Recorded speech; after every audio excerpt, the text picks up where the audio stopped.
8वें अंतर्राष्ट्रीय योग दिवस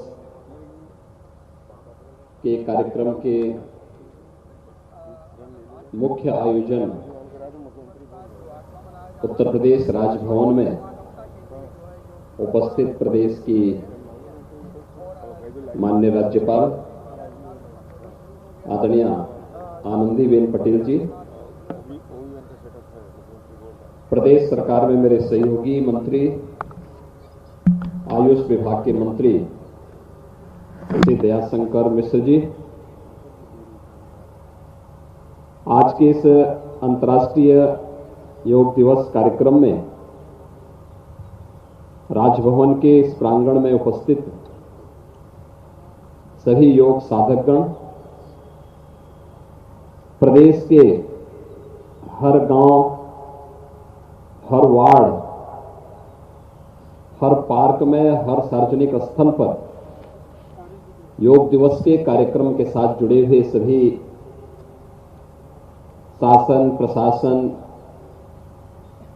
के पदाधिकारी, जनप्रतिनिधि, प्रशासनिक अधिकारीगण और समाज जीवन से जुड़े हुए सभी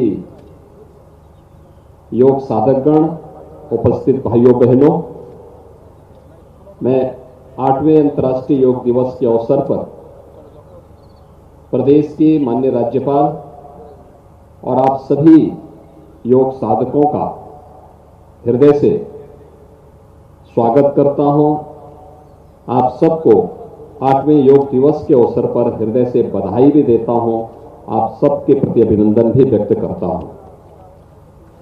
हम सब आभारी हैं देश के आदरणीय प्रधानमंत्री श्री नरेंद्र मोदी जी का, जिन्होंने भारत की ऋषि परंपरा के इस उपहार को न केवल भारत के अंदर बल्कि दुनिया के अंदर पहुंचाया है। आज जब यह 8वां अंतर्राष्ट्रीय योग दिवस का कार्यक्रम प्रारंभ हो रहा है, तो आज दुनिया के अंदर 200 से अधिक देश इस योग के साथ भारत की ऋषि परंपरा के प्रति, भारत की विरासत के प्रति कृतज्ञता भी ज्ञापित कर रहा होगा। और मुझे लगता है कि यह भारत को अपने विरासत पर गौरव की अनुभूति करनी चाहिए। अंतर्राष्ट्रीय योग दिवस इस बात की अनुभूति हम सबको करा रहा है। आपने देखा होगा कि इस बार का थीम आदरणीय प्रधानमंत्री जी के प्रेरणा से जो दिया गया है, योगा फॉर ह्यूमैनिटी, यानी योग मानवता के लिए। मानवता के लिए किस रूप में? लगभग 2 वर्ष के बाद इस सामूहिक योगाभ्यास का कार्यक्रम योग दिवस के अवसर पर हो पा रहा है। पूरे विश्व ने इस सदी की सबसे बड़ी महामारी को झेला है, देखा है, और कोरोना जैसी महामारी के दौरान सबने इस बात को देखा है कि जिसकी प्रतिरोधक क्षमता मजबूत है वही रोग के सामने टिक पाएगा। भारतीय मनीषा इसी बात को कहती रही है, शरीर माध्यम खलु धर्म साधनम। यानी अगर आपका शरीर स्वस्थ है तो धर्म के सभी साधन अपने आप ही कर्म दर कर्म सफल होते हुए जाएंगे। लेकिन अगर शरीर आरोग्य नहीं है, शरीर रोगी है, निरोगी नहीं है, तो फिर धर्म का कोई भी साधन आपका सफल नहीं हो सकता।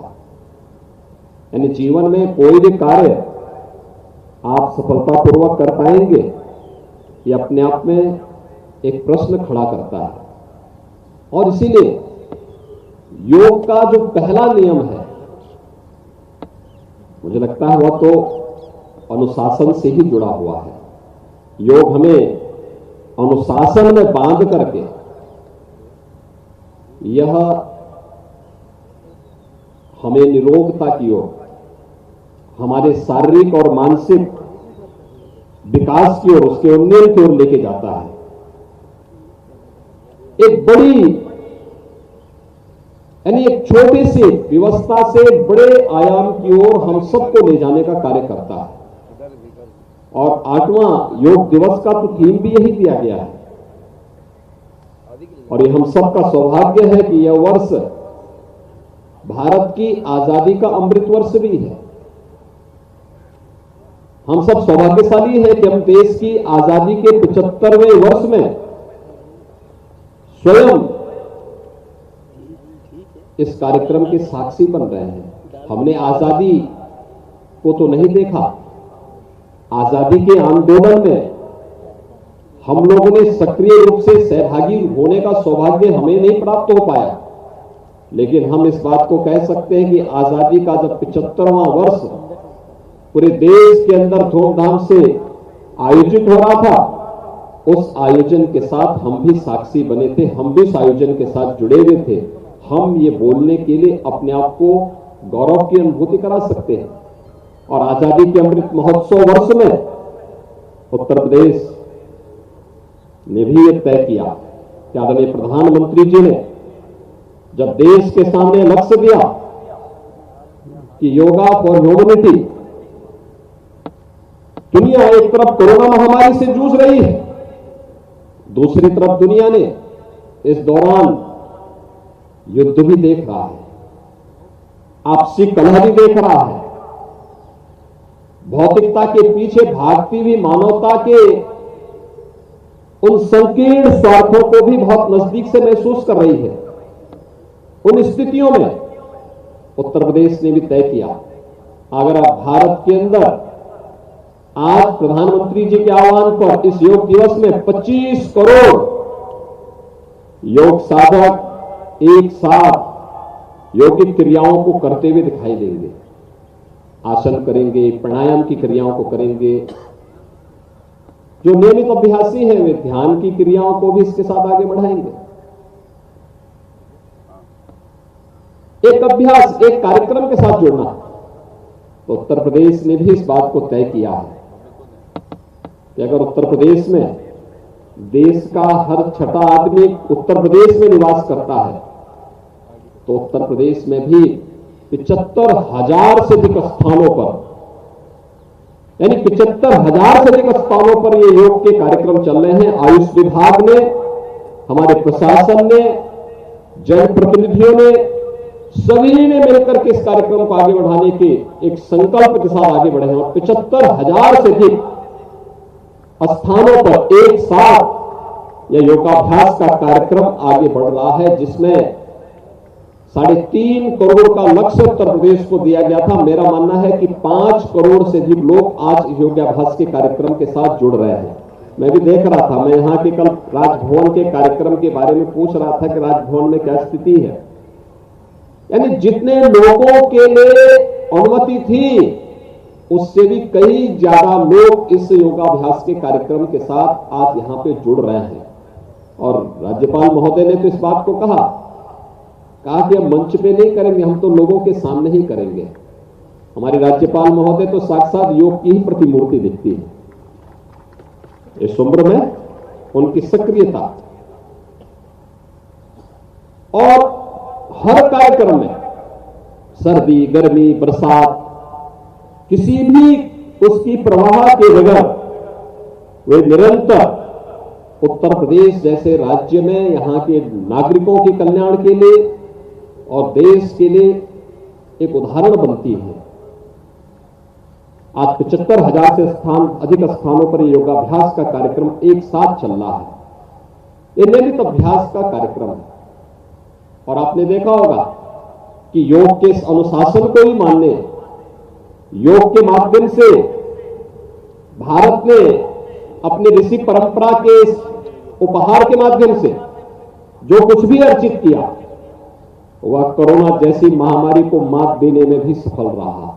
जितना अच्छा कोविड प्रबंधन भारत का रहा, जितना अच्छा परिणाम भारत ने दुनिया के सामने दिया, कोविड प्रबंधन से जुड़े हुए सभी कार्यक्रमों को जिस व्यवस्थित रूप से भारत ने सफलतापूर्वक आगे बढ़ाने में सफलता प्राप्त की, दुनिया के अंदर किसी अन्य देश के पास उस प्रकार का उदाहरण नहीं है।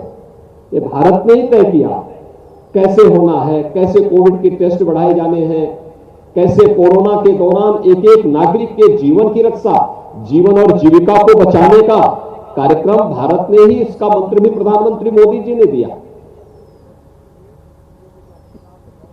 कोरोना वैक्सीनेशन के कार्यक्रम को कैसे हम बहुत अच्छे ढंग से आगे बढ़ाएंगे, यह भी भारत ने ही दिया। और दुनिया के अंदर इतना अच्छा 200 करोड़ वैक्सीन की डोजेज वहां के नागरिकों को दे दी जाए, और भारत अपने नागरिकों को तो बचा रहा है, 100 से अधिक देशों को वैक्सीन भी आपूर्ति कर रहा है। यह भी योग के ही अनुशासन का एक उदाहरण है। और मैं इस अवसर पर प्रधानमंत्री मोदी जी का उत्तर प्रदेश वासियों की ओर से हृदय से आभार व्यक्त करते हुए कि इन्होंने भारत की इस विरासत को वैश्विक मंच पर उपलब्ध कराया, और आज 8वें योग दिवस के अवसर पर कोरोना जैसी महामारी को एक बार फिर से उसे मात देते हुए हम सामूहिक योगाभ्यास के कार्यक्रम में उत्तर प्रदेश राजभवन में यहां पर उपस्थित हुए हैं।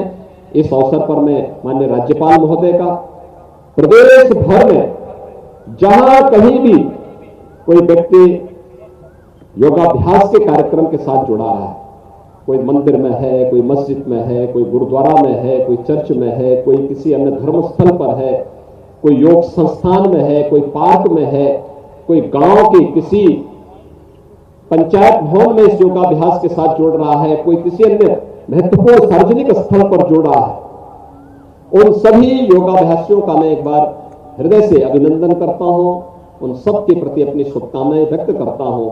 और मेरा तो ये मानना है, हमेशा से जो भारत की ऋषि परंपरा कहती रही है कि न तस्य रोगो न जरा न मृत्यु प्राप्तस्य योगाग्नि मयम शरीरम, यानी उस व्यक्ति पे न बुढ़ापा आ सकता है, न रोग आ सकता है, जिसने योगाभ्यास से प्राप्त शरीर प्राप्त किया हो। और मुझे लगता है कि हम सबको योग के इस अभियान के साथ जुड़ना चाहिए। यही मानवता के कल्याण का एकमात्र साधन हो सकता है।